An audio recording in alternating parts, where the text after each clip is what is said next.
মাত্র 20,000 টাকা বাজেট সেগমেন্টে অ্যামোলেড ডিসপ্লে, 50 মেগাপিক্সেলের মেইন ক্যামেরা এবং 32 মেগাপিক্সেলের সেলফি ক্যামেরা দিয়ে টেকনো কোম্পানি লঞ্চ করে দিয়েছে তাদের টেকনো ক্যামন 40, যেখানে আপনারা পেয়ে যাবেন অ্যান্ড্রয়েড 15-এর সুবিধার সাথে থাকছে হচ্ছে কি র্যামের ভরপুর লেভেলের একটা স্টোরেজ। সো আজকের ভিডিওতে আমরা কথা বলবো এই টেকনো ক্যামন 40-র স্পেসিফিকেশন, লঞ্চ ডেট কবে হতে চলেছে এবং আদৌ কি এটা বাজেট সেগমেন্ট হতে চলেছে কিনা, 20,000 টাকা আশেপাশে আদৌ থাকতেছে কিনা। আসসালামু আলাইকুম ফ্রেন্ডস, আমি মেহেদি হাসান, আপনারা দেখছেন টেকনিক্যাল মেহেদি। চলুন শুরু করি। সো ওভারঅল বলতে গেলে টেকনো কোম্পানি কিন্তু বরাবরই তাদের সব থেকে বেশি ফোকাস করে কিন্তু ক্যামেরার দিক থেকে। তারা কিন্তু প্রত্যেকবারই তাদের ক্যামেরাকে সব থেকে বেশি কিন্তু প্রোভাইড করে থাকে সব থেকে বেস্ট কোয়ালিটির জন্য। সো বরাবরই এই টেকনো ক্যামন 40-তেও কিন্তু তার বেস্ট কোয়ালিটি প্রোভাইড করেছে ক্যামেরার দিকে। বলা চলে যে তারা এখানে 50 মেগাপিক্সেলের মেইন ক্যামেরা দিয়েছে, যেখানে হচ্ছে কি ওআইএস সাপোর্টেড। অ্যান্ড এটা কিন্তু আপনি যখন এই ক্যামেরা দিয়ে বাইরে ছবি তুলতে যাবেন, এই ওআইএস আপনার যে বাইরের যে রোদ্দুরের যে ফ্ল্যাশটা রয়েছে এটা কিন্তু অতটা পরিমাণে কিন্তু শার্পনেস আকারে তুলতে দেবে না, যেটা কিনা অন্যান্য যে স্মার্টফোনগুলো রয়েছে যেখানে 50 আর হচ্ছে কি তার উপরে যে ক্যামেরা মেগাপিক্সেলগুলো রয়েছে সেগুলো কিন্তু এরকম প্রোভাইড করতে পারতেছে না, যেখানে টেকনো কোম্পানি এই সাপোর্টটা দিয়েছে। সাথে থাকছে হচ্ছে কি 8 মেগাপিক্সেলের একটি আলট্রা ওয়াইড ক্যামেরা, যেখানে অন্যান্য ফোনে টেকনো কোম্পানি কিন্তু 2 মেগাপিক্সেলের একটি আলট্রা ওয়াইড ক্যামেরা দিত। এখানে যদি আমরা সেলফি ক্যামেরার কথা না বলেই নয়, সেখানে হচ্ছে কি 32 মেগাপিক্সেলের একটি ওয়াইড ক্যামেরা প্রোভাইড করেছে টেকনো কোম্পানি। এবার যদি ডিসপ্লের কথা বলা যায় তাহলে হচ্ছে গিয়ে টেকনো কোম্পানি এখানে প্রোভাইড করেছে 6.78 ইঞ্চির একটি অ্যামোলেড ডিসপ্লে, যেটা হচ্ছে কি 120 হার্টস রিফ্রেশ রেট রয়েছে। অ্যান্ড এখানে প্রোটেকশন হিসেবে দিয়েছে পান্ডা কিং গ্লাস। এখানে আমরা অল টাইম কিন্তু দেখে আসছি গোরিলা কিং গ্লাস দেওয়া হয়েছে, তো এখন বর্তমানে তারা প্রোভাইড করতেছে panda king glass.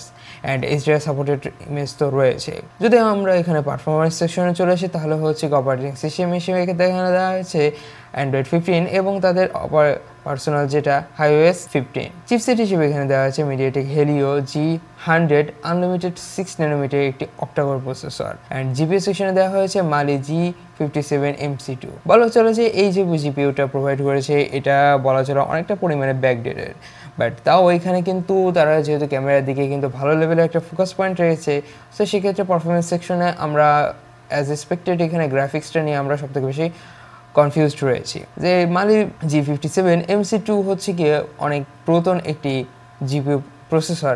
So overall বলতে গেলে এখানে আমরা অতটা হাই কোয়ালিটি বর্তমান যুগে যে প্রসেসরগুলো ইউজ করতেছে অ্যাজ এ জিপিইউ সেকশনে, সো ওই পরিমাণ কোয়ালিটি হয়তো আমরা পাবো না। ফোনটি পাওয়া যাবে হচ্ছে বর্তমানে 3টা ভেরিয়েন্টে, 8GB RAM, 128GB ROM, 12GB RAM, 128GB ROM and 8GB RAM, 256GB ROM। অন্যান্য সুবিধাগুলোর সাথে এখানে আপনারা পেয়ে যাবেন Bluetooth, NFC interface port, radio এবং USB Type-C, যেটা হচ্ছে কি 2.0 এবং OTG সাপোর্টেড। সো এখানে 2.0-র জায়গায় এখানে যদি 3.0 দিত তাহলে কিন্তু এখানে পারফরমেন্স সেকশনটা চার্জিংয়ের ক্ষেত্রে আরও একটু বেশি হাই কোয়ালিটি হতো। এক্ষেত্রে আপনি যখন ডাটা ট্রান্সফার করবেন ফোন থেকে ফোনে বা হচ্ছে কি কম্পিউটারে, তখন কিন্তু আপনার এখানে ভালো লেভেলের একটা স্পিড আপনারা দেখতে পাইতেন। সেন্সর হিসেবে দেওয়া হয়েছে এখানে ফিঙ্গারপ্রিন্ট আন্ডার ডিসপ্লেতে, যেটা হচ্ছে অপটিক্যাল হিসেবে দেওয়া হয়েছে। দেন জাইরো, প্রক্সিমিটার অ্যান্ড কম্পাস তো অবভিয়াসলি রয়েছে। যদি ব্যাটারি সেকশনে যদি চলে আসে তাহলে এখানে আপনারা পেয়ে যাবেন 200 mAh পাওয়ারের একটি ম্যাসিভ ব্যাটারি, যেটাকে চার্জ করতে সাহায্য করবে 45 ওয়াটের একটি ওয়্যার চার্জার, যেখানে এটা ক্লেম করতেছে টেকনো কোম্পানি যে 50% হইতে 23 মিনিট এবং 100% হইতে 43 মিনিট লাগবে।